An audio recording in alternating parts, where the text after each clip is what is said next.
Hello, happy Friday. It is a wonderful, wonderful Friday. I hope that you had a blessed week. And I'm coming to you live to do kind of just a little series that's going to close out the Fridays that I'm sitting in my office, being able to kind of give some behind the scenes. Again, if you are new to my channel, I'm Connie Kircher. I serve as an elite entrepreneur coach. I love all things strategy. I love being able to serve my clients to really create a strategic way to scale their business, still have a wonderful, fruitful, wonderful, amazing life outside of your business, and really being able to lean into your data and strategy as you need. So I'm going to go ahead and just kind of jump into Friday's closeout.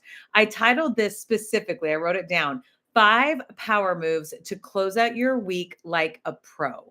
So I always say your kind of end caps of the week. Monday and Friday are the most important. They're not the peaks and valleys, they're the end caps of your productive week. Tuesday, Wednesday, Thursday is usually execution, realignment, reprioritize, kind of figure out, what's next. But when it comes to Monday and Friday, as CEOs, this is when we're going underground. This is when we're realigning our priorities, our schedules. So I want to give you 5 techniques or frameworks, if you will, of how I actually close out almost all of my Fridays. I have a working CEO session so that I can do these 5 techniques to, again, take off the employee hat, take off the coach hat, take off the fitness competitor hat, take off the partner, all those things, and go into, okay, where did we close out this week? Because it was a busy week, the 5th through the 9th. If you're watching this live, we're in the first full week of January. If you're watching the recording, you might be watching this in March. But to have a cadence of 52 touch points as a CEO really helps you to identify what's working, what isn't, and also help you slow down and truly book into the weekend so that you can turn this off mind, body, and spirit and go into the weekend with other personal goals, personal retreats, time with the kids, time with the animals, time for yourself so that it doesn't bleed in to your weekend. So write this down before we get into the first tip. Leisure doesn't work. If you are always in leisure mode and always in work mode, you're going to have guilt on one side of that teeter-totter. I have seen that for decades. I have coached that for decades to say, when you're at work, even if you're working from home remotely, again, you're out doing, networking or virtual sales calls, face-to-face workshops, seeing clients, in your clinic, there should be a time segment and allotment, then a transition, and then you are in leisure. And again, we're so passionate about what we do in our business. That's what makes, entrepreneurs so unique, but I still have to turn it off. I choose to turn it off in different segments of my week and my month where I tell people, I don't even know that I own a business at times. So like in a loving way, on the 17th of January, I have a full rest and recovery day built in. And then on the 23rd, which is a Friday, I have a full personal retreat day to go. You don't look at anything business related. You don't reply to anything. You don't have to worry about any social media strategy, leverage here. I forgot to do this deliverable. I need to, get this checklist going. There has to be times in your calendar that you truly shut it off. So as we talk about closing out this Friday, it's really going to set you up so that you're excited to get back into the office, the deliverables, the cadence of owning your business. You are not having that anxiety at 11 o'clock at night on Sunday evening to go, oh my gosh, there's just so much still that has to happen. You have done these 5 steps to go, okay, I know what I'm ready to look forward to. I know what I have on my plate for next week. So the first one is a weekly win review. And you're going to keep seeing me look at my notes because I actually want to look at my actual checklist of what I do and how I just transcribe these. It doesn't have to be a specific format or in this order, but this is kind of where I start for about 20 minutes to take all 5 of these steps done. So the weekly win review is I really do capture, where did we see momentum? Where did I have closed business? Where did I have a wonderful, connect? Where did I have a wonderful opportunity? Look at some of my analytics for the week. I truly slow down and think about my dashboard, not from a place of lack, but from a place of integrity. And where did we hit the mission this week? And like truly, like the first week of January, right, for all of us is kind of like, okay, this is setting the tone. We've only got 51 more of these. So every Friday being able to go, what have been the weekly wins per the data? We'll get later to more of the conversation or the people side of a win for you this week. But how did you create momentum? What we put in motion? What marketing plan was executed? What launch series was put out in an email cadence, or you being able to look at, I had 3 consultations, and 2 closed, and 1 I was able to really kind of get to know their needs and know that we weren't a fit. That was a win. So when you think about this first one, think about the team, yourself overall, and think about that more from the data. What's the win of the week for the data point? And write that down. Second part is the strategic pipeline prep. So this is where I'm tangibly looking at how much time next week, the week of the 12th through the 16th, I have time to actually then follow through. I have a list of people I need to close the loop with, reschedule. I need to see if they want to do a renewal. I want to see what their next steps are. So today, when I get off this training here and get off the, magical YouTube live, I will literally look at how much time do I have. So I know I have some buffer time on the 12th. I know I have a time segment of follow up on the 15th and then also on the 16th. So I know how much time I have to go in those segments. This is what my next week's follow up plan is. I write down the people, I tag them in the CRM system. I think about what that messaging is going to be. I don't just go into next week cold and go, I have a follow-up segment on the 12th and I hope that goes well, right? So sit down, slow down, create that intentional B2B or B2C follow-up list every Friday as a second step that will help you know what you're doing, and you won't just cancel on your follow-up or your sales segments, or again, your intentional time blocking every week. When you have that on your calendar, if you have, I know who I'm following up with now. I know what I'm going to say. I know I've looked at my notes and kind of, okay, this is the conversation that needs to, say we hit a deadline by here. Or you said to follow up in the first week of January. So, I want to check in XYZ. So please, again, it's called strategic pipeline prep. That I know we all still have other passive follow-up strategies happening, but I want you to take the initiative to say, what does that actually look like as you're building strategic partnerships, speaking opportunities, sponsorship opportunities, ways for you to go vertical up in your market or go check out some new networking experiences. This is the time to do the research and development, get pen to paper, and then realistically look at your calendar of how much time you have next week. And if it is too tight and you need to cancel, I'm going to give the example of mine, the 12th, the 15th, and 16th. And I see what else I have in terms of client work and prep work and networking work and still personal appointments on my personal days at the end of Friday. If you need to shift one of those, now is the time, not when you feel like it 3 days into next week, or you don't feel like it and you're kind of, then in decision fatigue. Now is the time to make a strategic decision. Is that enough time for me to do strategic pipeline execution next week? Do I need to add more time? Do I need to take off time? Because then I'm in go mode next week. Like, I'm not adjusting or contemplating. I know my people, what I need to do on the follow-up side, and then I'm putting those in those time blocks. Okay. Questions about that, please put it in the chat.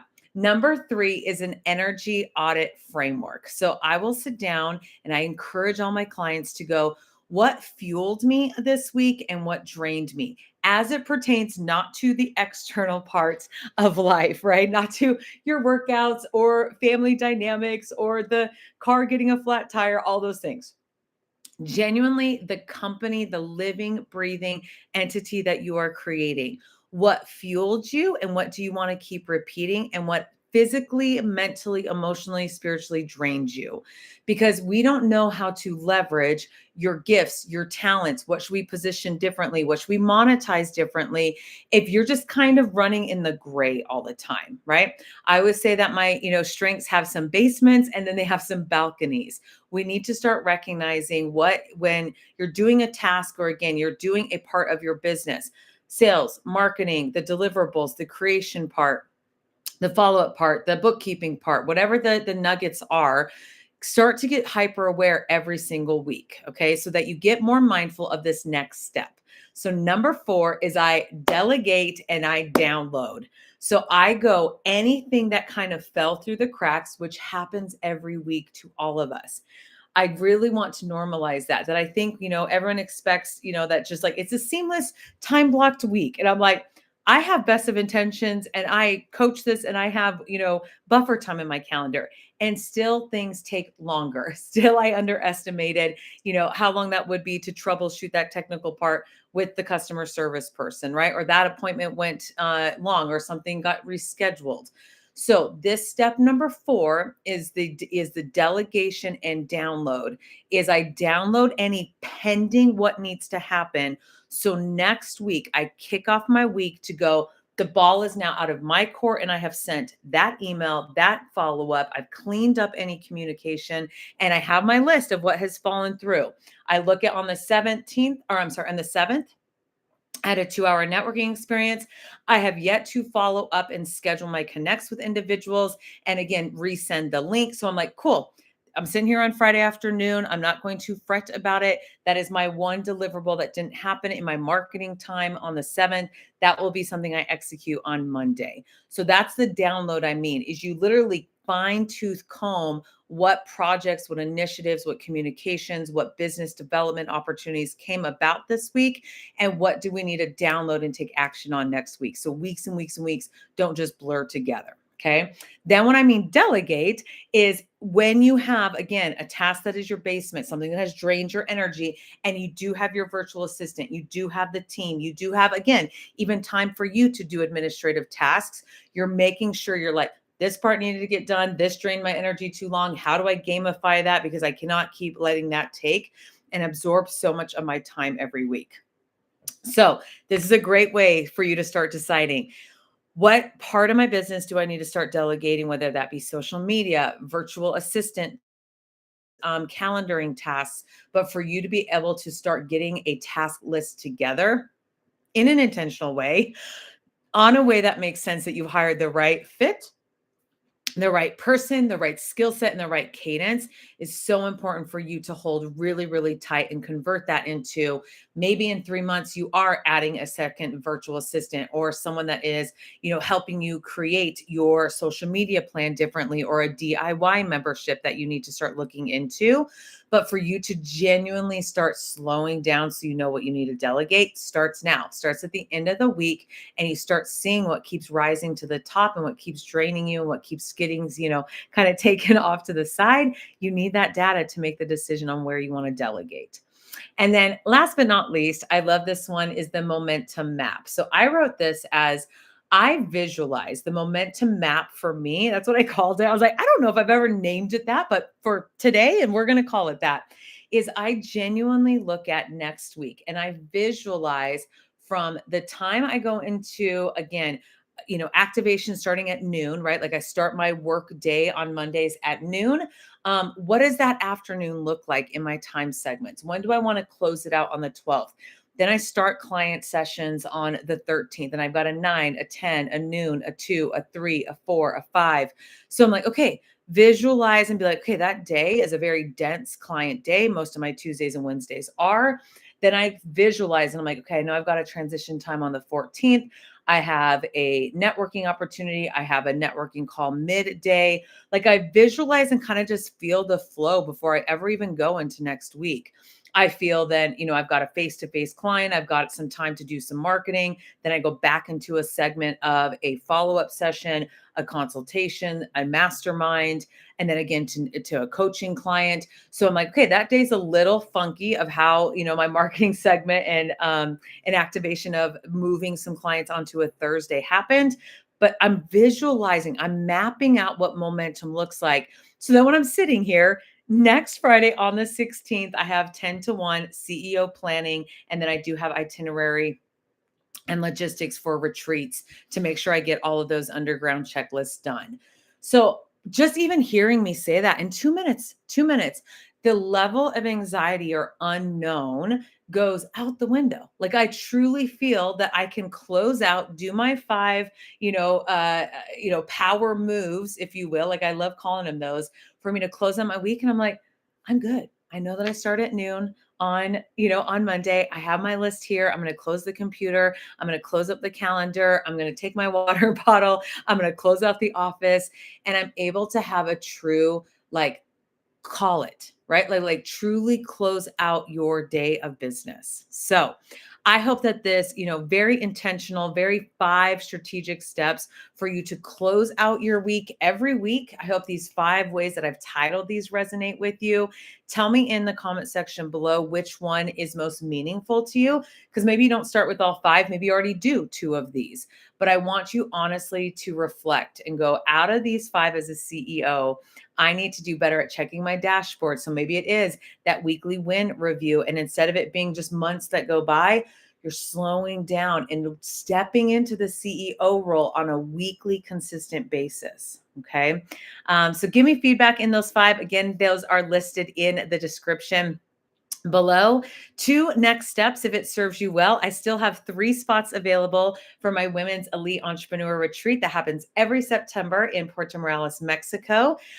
Very intentional. That is to scale your business, network with amazing high caliber other women business owners, and for you to really get a head start on thinking about strategically how you want to market, leverage what's working in your sales process. How do you want to create more of a consistent follow-up process and intentionality for that going into next year? So if that is at all of interest, that you love to travel, you love to have experiential retreats, and you need to take some time working on your business and get out of your business as just the employee, go ahead and put retreat below, and I will send you a link to schedule a consultation for that opportunity so we can have a meaningful conversation if that is a fit for you. And then if you're looking for strategy coaching, like that is my sweet spot. I love serving and developing business owners that you want to go to whatever that next elevated step is in your business model, in your follow-up, but you don't know how to articulate it. You don't know what the tangible action steps look like.